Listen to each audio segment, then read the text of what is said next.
Okay, let's see. Marcy, one more time with the audio check here as we're recording now.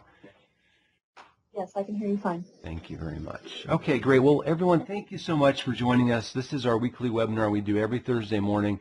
Today, I'm talking about how to beautify your InfoPath form, your business process. And just want to remind everyone that we are posting these videos online. You should see it later today. We've been doing this since the beginning of the year. It was our New Year's resolution. So if you've missed an earlier webinar, you can go out to YouTube and check that out. We also have another webinar we're doing at 9 a.m. for people who have QRules. So if you have that QRules product, that plugin, we'll mention it a few more times in this webinar. You can go and attend that webinar as well. And if you need a link for that, just go ahead and reply to the course manager email that you got about 10 minutes ago and just ask Marcy for that. Today we're doing a quick 20-minute webinar. We're going to talk about these 9 different techniques you can use. Actually, there's more than 9, but I've organized them into 9. Got a lot of content for you. We're going to start off with bezels and backgrounds. Here you see an InfoPath form, believe it or not, that we did for Microsoft back in the day, 2004 time frame. It was a 2003 form. And notice the nice bezel we have here along the outside. We have a gradient, so to speak. We also have a gradient underneath the subtitle where we're going from a dark color to a lighter color. And then at the bottom, you can see we have a shadow gradient here as well. We're going from, I guess, the background color to a darker color and then back to white. So how do we do these things? Well, we've created a form that actually shows this technique, and it's called the Chrome example. It's a terrible name because after we released it, Google came up with the Chrome browser. But suffice to say that it is out there. It's available to you. It's a free download. You will get it as part of the webinar package that you receive today from me. We're also going to be updating it. This is not the most beautiful background for the Chrome example, even though it shows these techniques of how to do gradients and rounded buttons and so forth. The color scheme is kind of lousy. So we're actually going to refresh that and get a new version out. But you'll get this copy today.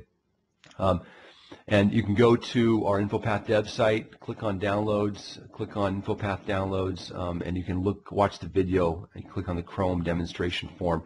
We have the sample in there with a bunch of other content along with the video. Once again, you will get that as part of the webinar, so you don't need to do that. But just in case you're wondering, there are lots of samples and templates out there on our website. Just go to InfoPath dev downloads. So let's go back to Chrome for a second. We're going to take a look at bezels and gradients. Now the bezel and the gradient, there's like these 3 ones here I want to focus on, and specifically I want to show you how to do this. So what I'm going to do is I'm going to launch the Chrome. I believe I have Chrome open somewhere here. If I don't, I will open it. Well, it looks like I might have left it closed. Let me get that open. And this is just an XSN. It's going to be, I'm going to open the designer. So there's my Chrome. I'm going to preview it just to show you that this is indeed what we're looking at here. Okay. Now, how do we do this? Well, in the video, which you can go back to later if you, obviously we'll send you the links for that. But you notice that we're using a table here on the left. We're using a table, and if we can highlight in here, you'll see that I've got a 1-point font for that table. Notice, look at my cursor. If you can see the cursor, it's right there, right in between. There's 3 columns that we're using for the gradient, and then it moves into the main view, or the main cell. So we've got a gradient, and we're using a 1-point font for that. And the way you get the 1-point font in there, you might be thinking, well, what kind of character do I put in there? There's no character that's going to give me 1 point.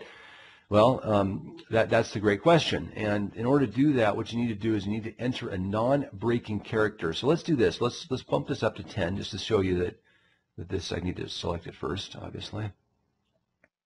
Bump it up to 10 or 12 or 14, whatever, 18, let's say. Now you can see that is now a lot bigger. And what you're going to want to do is, I've got this non-breaking character selected. And the way you enter these non-breaking characters is by using your numeric keypad. what you do is you hold down the Alt key and you press 0160.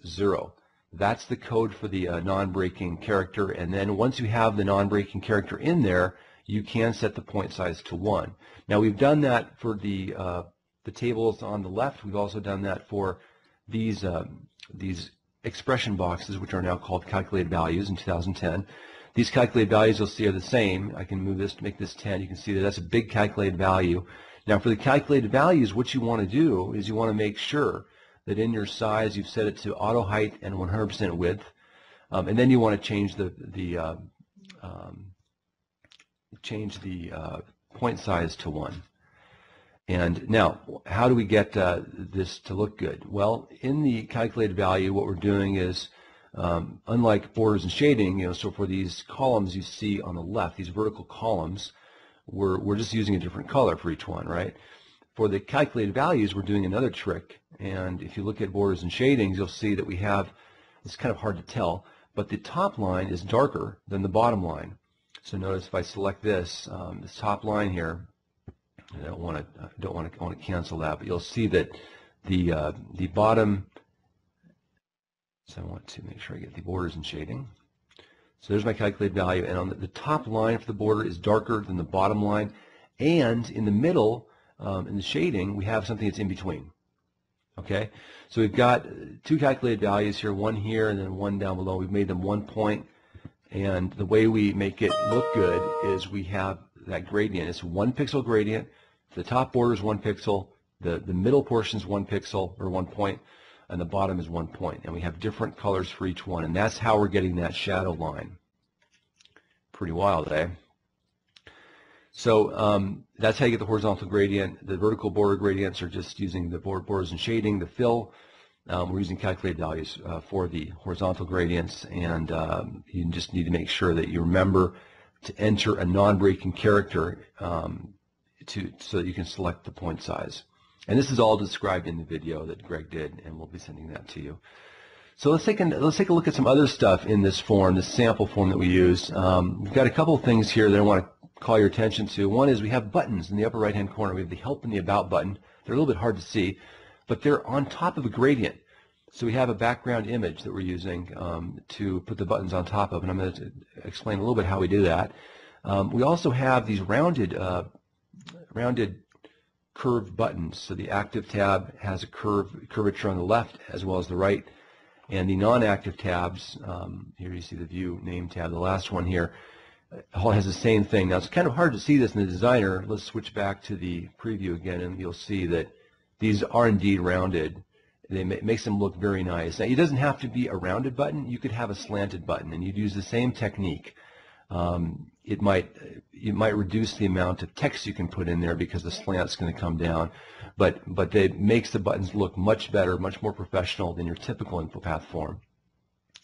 Okay, so how do we do that? Well, we're using images for all of these techniques, and the way we do that is we actually add the image as a resource file, and then we associate it with the area using by just going into the view and actually manually changing it. Go back to my presentation here. So essentially what we're doing is we're adding images to the form, and the way you export this form, you're going to want to edit the manifest file. Actually, you're going to want to edit the view file. The way you export these files to be editable is you go into your form options here, actually your publish options, and at the very bottom there's an export source files. Now that's going to allow you to basically explode all of these. I'm just going to create a sample called Chrome underneath here, sample folder, and I'm just going to throw these in there. And what you'll see here in a second is that we have a bunch of files that get exported, and you can see that we have those image files. So if I go into the background image, this is the Chrome banner, and I can just open this in Paint, right? Or some, pick the editor of your choice. Let's see here. I want to edit. Okay, now, if you have that error, you need to close the designer in the background because you can't edit them both at the same time. So let's try this one more time here. Okay, so there's our banner. Now let's just doodle on it a bit, just to show you that this is indeed the image that we're using. And I'm just going to doodle, just some doodling here. I'm not the world's greatest graffiti artist or anything, but you see I've just done that doodling. Now, once you've got your images in your form, you'll need to associate them with the area. And the way you do that is you go into your view, and here we have, for this sample, we have a view Chrome XSL. That's the main view. And if we look at this in the editor, this is kind of advanced topics here, so just bear with me for a second. And if I search for that banner image, you'll see that it is there, Chrome banner PNG. It's just in there where it says background image. Okay, so we've got some HTML text here, and we've added that in there.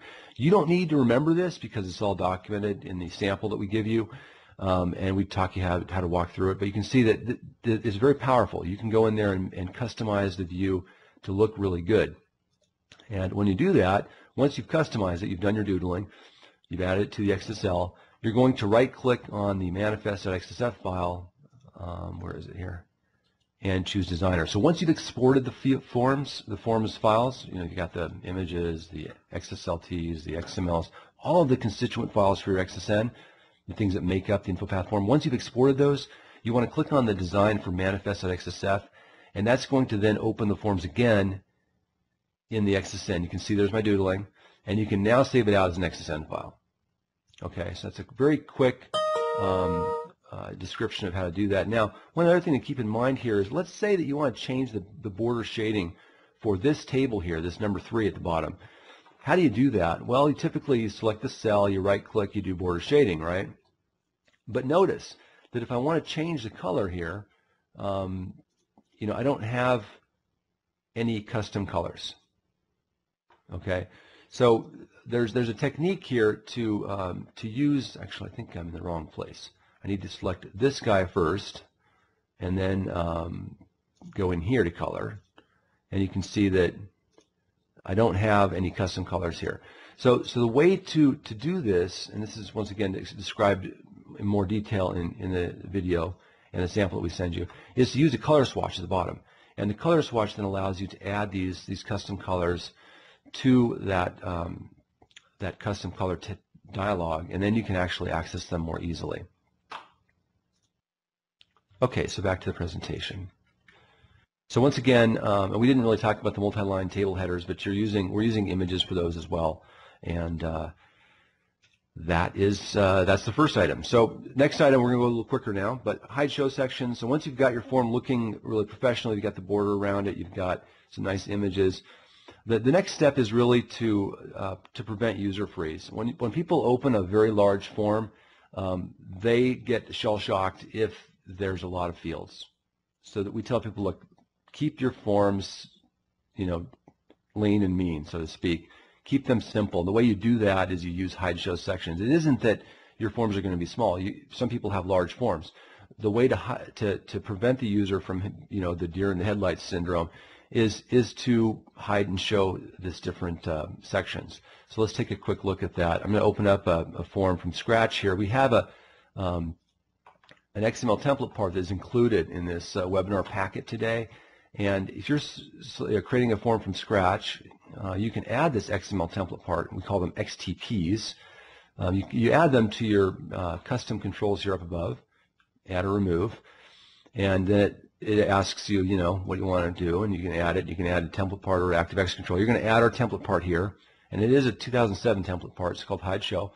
I've already got it, so I'm just going to add it to my form. I'm just going to go in here and quickly add this hide show template part. We normally charge for this, but here you see that the template part gets added, and now I can insert like a title here. I think I can put in, my section 1. You're going to have a whole bunch of these probably, and then whatever fields you have would go into here. You drag and drop the fields in. Put all your fields in here, or you can just put text in. I don't have any fields yet, but I can drag and drop some in.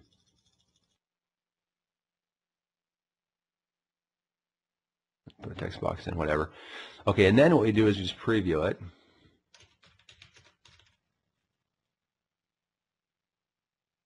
And you're going to have these, obviously you'll have more than one field in these, otherwise there's no point in showing it.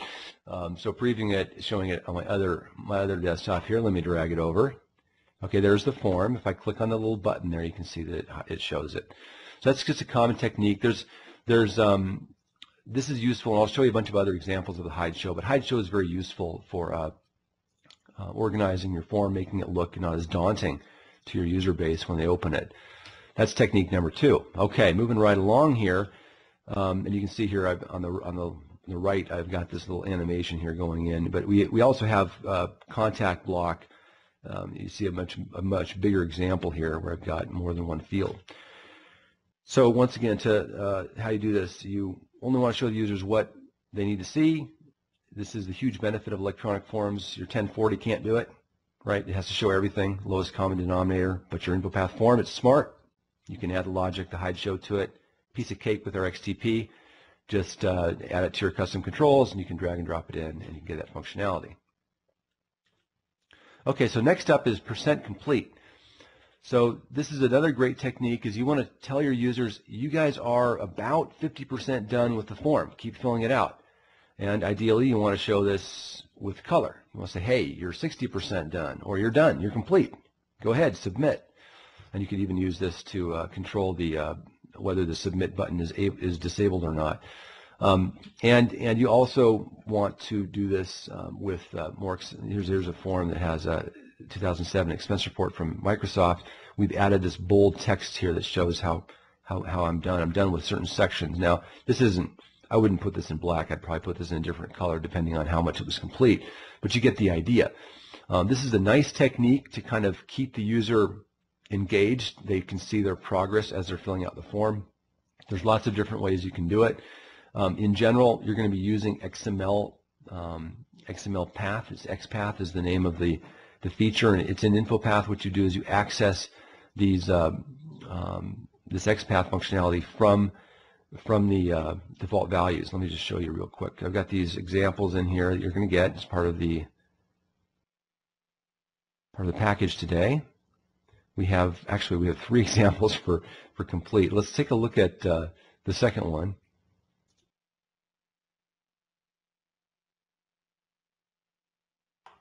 This is the first image that you saw. So here's the designer. Very, very stupid form, simple, just to show you the technique, right?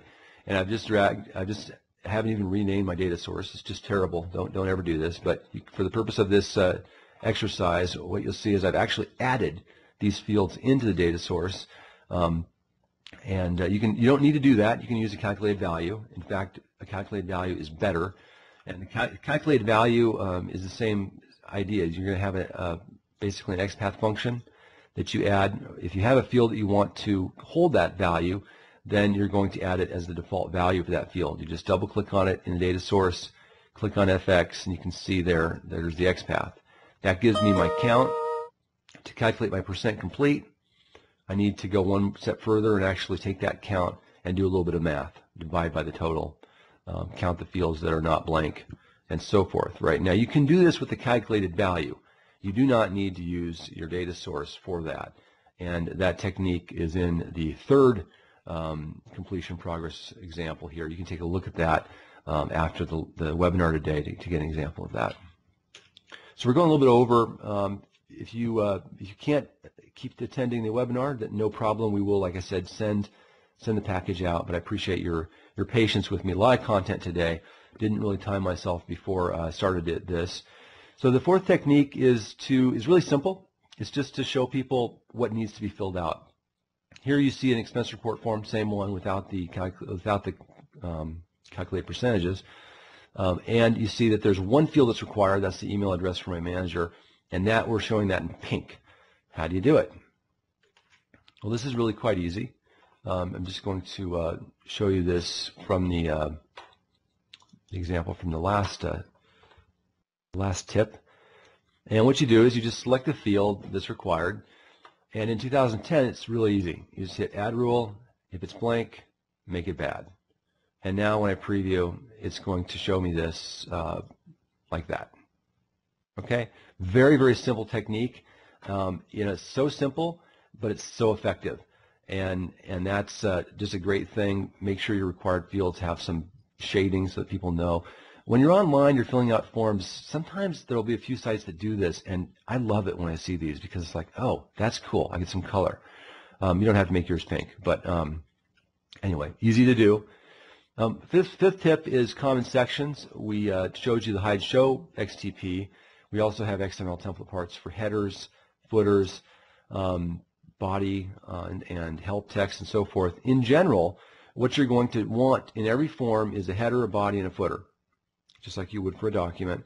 In the header, you're typically going to include things like a logo, a tagline, a title, form status, who the current logged in user is, what the time is, perhaps, maybe you don't care about the time or the date. And then you're always going to want to have some kind of a help or suggestion, some way for the users to give you feedback or to self-help themselves. That's the header. Typically in the body, you're going to have either tab UI, some kind of shading for each section so it stands apart from the others.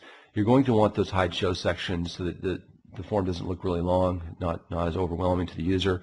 You're going to want change history to show people who has commented on the form before. And then in the footer, you'll have another graphic that identifies your company, for example, and the terms and conditions link if you have that, and then the form version for debugging. Let's take a look at this example real quick. So here's a form that we have that we use this form actually to manage all of our template parts and our sample forms. You can see here that I've got the vertical tabs XML template part. This is one of our template parts that we provide to people. And I've got this form that's describing it. So this form has this header, InfoPath Dev, has my tagline, it has my show help. Oh, we need to add some help there. We didn't do that yet. Also has a suggestion box, which is a really nice technique. And then it has this tabbed UI. One of the tabs is going to be this change log. You can see here that this has been saved by Mel in August, and we haven't updated it since. So this is an example of kind of best practices around common sections. And what you would want to do is create XML template parts for these different areas so you can just drag and drop to create your forms more quickly. You can see down below here we've got the link for the terms and conditions. We do not have the form version number. We should have that. Okay, so that's number 5. So 6 then, quickly, I mentioned help and support. You always want to have some kind of a way for users to self-help. Here you see a form, our leave request form, where we actually pull the policy for it into the form. And the policy can change, and we don't have to republish the form, so that's a nice technique. So you just add a hide show section, you add some text into it, and if you want to be really good, make it data-driven, create a data connection, pull the text from some other location, and use a filter based on the type of the form, or maybe it's the user, whatever, their access permissions, and then you can update the text without republishing the form. That's very nice. Another nice technique is to use this support suggestion box here, and you can see the leave request form here has also a suggestion box. So if I click on it, I get that suggestion box, and then it gives your users an escape valve. They get steamed by something, maybe they're just having a bad day, whatever, and they say, hey, you know, I need to make comments so this person fixes this form, so that you give them that option, and that decompresses them, depressurizes them, something like that. So the suggestion box, just another hide show box, just like we saw earlier. You've got a button though instead. The button's an image. We'll talk about that in a second here. Obviously, buttons, image buttons are new in InfoPath 2010. So this you can't see this very well, but it's actually the image of a light bulb. We should have made it bigger. There you see it a little bit better if it's not selected. So it's easy to do this in 2010. Not supported in 2007. So if you've got a 2010 form that needs to be displayed in the browser 2007, don't do it. And then lastly, we have a section 9 here is images. Now images and attachments are best converted to links. And not only for the size and for the editability, people can edit it without opening InfoPath, but also because it gives you a wonderful, nice wow effect for your form, which is a UI best practice, is to have these thumbnails. They click on the plus sign there, and they're going to get a much bigger image that they can see it, and you remove the field. So you're just using hide show again there to do that. You need to have our QRules product to do this, or you can do it yourself, but saving the images or attachments as links requires code, we do it for free. If you got Q-Rules, you're set. We have a picture-perfect XTP that you can add. We've demoed it before, and that's free. And then you can just follow the instructions in the XML template part to make it so you can attach images to your form, convert them into links when they click a button, and then looks really good. So that's it for my presentation. I want to wish you all a happy Groundhog Day. In keeping with we have a five 30-minute sessions for this quick start. We're doing an ad, so in keeping with the normal webinar end game, we always do an ad at the end here. We have this new class coming up. We're really excited about it. It's just 5 days, 30 minutes per day, and it's free.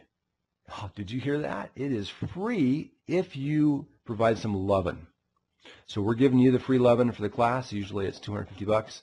We'll give it to you free. If you post a review on our Pinpoint site, there's the link. You can just Google Pinpoint Qdabra, and you can add a review. You don't have to make it 5 stars. But if you have any feedback for us, let us know. And we'd be happy to have you in the Quick Start webinar series. That's starting, I think it's in 2 weeks, Marcy. Maybe you can remind folks of when that's happening.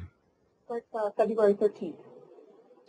So you get that for free. Don't tell anyone else, but you got to go to the Pinpoint site and give us a review. Shout out. Give us some love, and we'll give you the love in return. And then just want to do any questions you might have. So I'm open for questions or other demos. And, you know, it looks like I've been, with this new meeting that we have, doesn't have that facility, does it? That's terrible. Let's see here. If you have a question, go ahead and unmute yourself and ask it. And actually make your color, let's make your color change first. If you have a question, change your color to red. It's the feedback in the upper right-hand corner. So it looks like Justin's first. Justin, go ahead. You have audio. Justin? Just had a question. I want to confirm my understanding of something here. So Yeah. When we see you showing off some of the tab forms in the demos, those tabs are actually just buttons. Correct. Views, correct? Great question. Yes, I should have mentioned that. Thank you. That is correct. Those tabs are just buttons, except for the one that you're on. The active view is just a label, right? But the other ones are buttons because you have to switch to those views. Or they can all be buttons, and you're just showing sections down below. You're not switching views. Does that answer your question? Yes. Thank you. Thank you. Okay, next up, Deb. Hi, Patrick. Good morning. Good morning.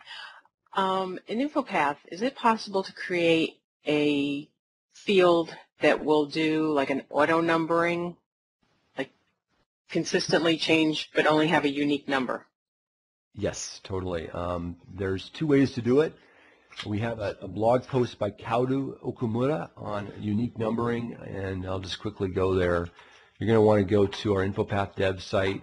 This is a very commonly asked for thing, and we actually spent some time to put together a nice blog post for you.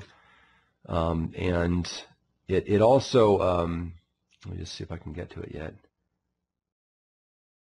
Hopefully I haven't lost internet connectivity, or else all is no good. While this is coming up, it sounds like you're still there. That's good. Yeah.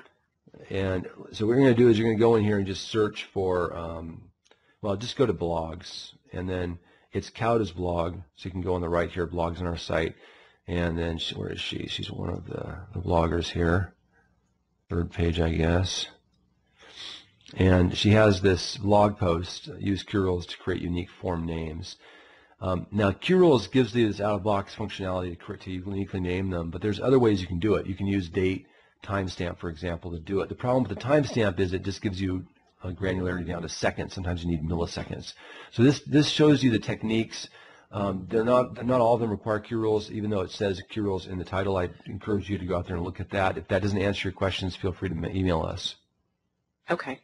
That'd be great. Thanks. You're very welcome. Steve. Hi. First of all, I'm really impressed with your InfoPath expertise, and I appreciate you sharing your knowledge with all of us. I've been using InfoPath for some time, but I've not taken it to the level that you have.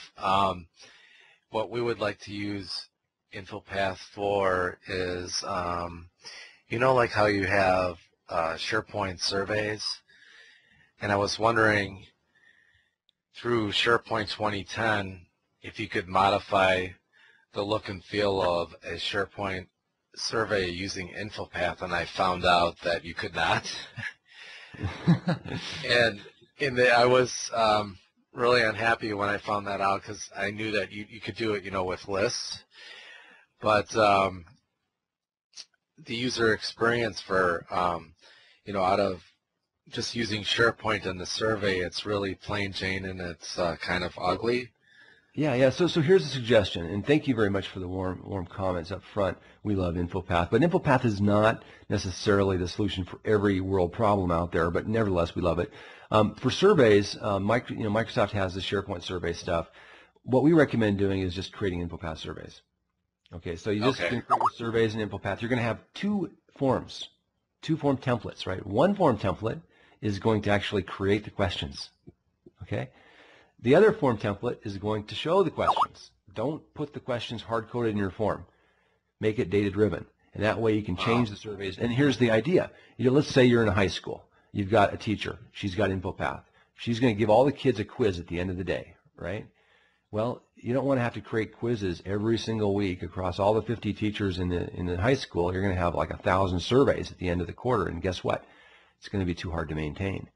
So you want to have a data-driven survey. You have one form that describes your questions, which quiz they go into.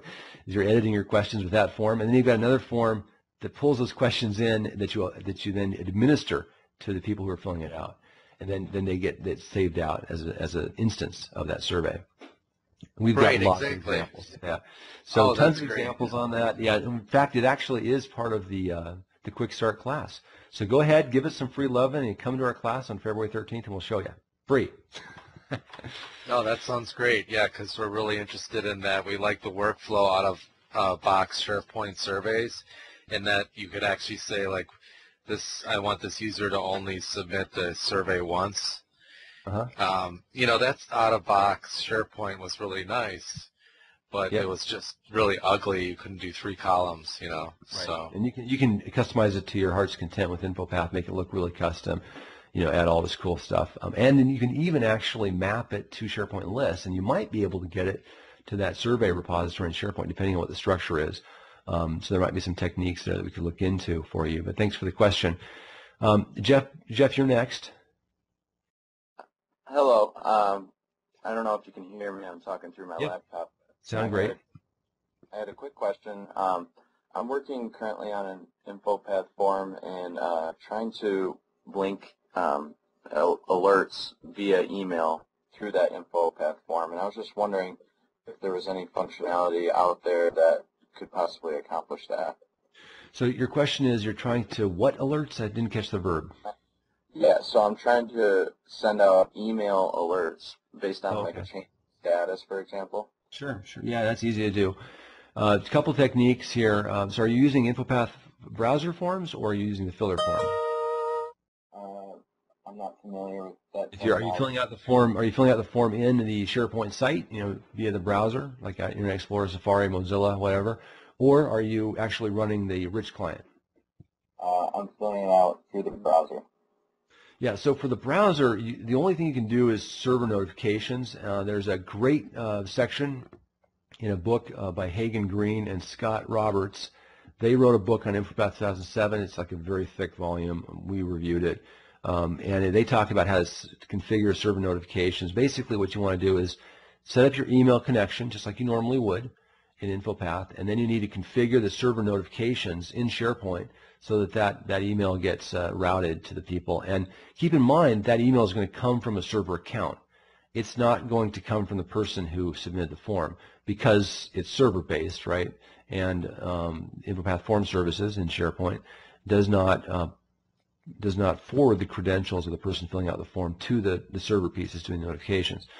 We have an accelerator that you can install in SharePoint that integrates with SQL. It also has a notifications piece that allows you to send the notifications from as if they're from the person that actually filled out the form. But it's pretty easy to set up. There are some limitations. I would encourage you to look for Hagen Green and Scott Roberts' book. I think it's Addison Wesley, but anyway, if you look for Hagen, that's Hagen. There's no one else with his name out there. So just look for him. He wrote the book with Scott Roberts. It's a very good book, and they even have like 2 pages on this. I think it's around page 700. So take a look at that and email us if you can't find it. Thanks, Patrick. Any other questions? I really appreciate everyone's patience with us today with the changes we had, but really enjoyed everyone's. Justin, you have another question? Maybe not. Yes, do you have another question? Yeah, I had one other question, and actually kind of a follow-up, just confirming something you were showing here. When you're working with those tabs and the buttons that are on those tabs, what you were showing us today is you were applying some custom, sorry, I lost the term, custom pictures basically to the... Yeah, I'll send you the examples here, but yeah, there's 2, I mean, obviously I showed a bunch of examples. I showed you the Chrome example, and I showed you this example. This example does not have the rounded corners. This is just the stock buttons, you know, where each tab is a button. But then the Chrome example has the nice rounded, let's see here if I can find it. I guess I don't have it anymore, but the Chrome example has nice rounded buttons. And that's basically using an image. So you're using a left align image and a right align image, and then a middle image that goes on the button actually. And you're in 2010 you can just apply that image to the button directly, but you can't do it for the rounding on the left or the right. You have to actually add that to the XSLT, the view file. And that'll be in the video that I send out later, but encourage you to look at the Chrome example for how that's done. And if you have any other questions, feel free to email us. Did that answer your question? Yeah, thank you very much. You're very welcome. Thanks for being here, everyone. Have a great day. Don't forget about the freebie, the lovin'. We would love to hear from you. And don't forget, it's Groundhog Day. Look at these guys. They're the largest rodent in the squirrel family. Aren't those guys looking happy? Let's see. Is it today going to be spring? I guess so. Probably not. Depends on where you are. Have a great day. It's been wonderful talking to you, and we'll talk to you again next week. And once again, there is a webinar at 9 a.m. for those who have curios. Hillary will be presenting. Quick techniques, simple stuff. Have a great day.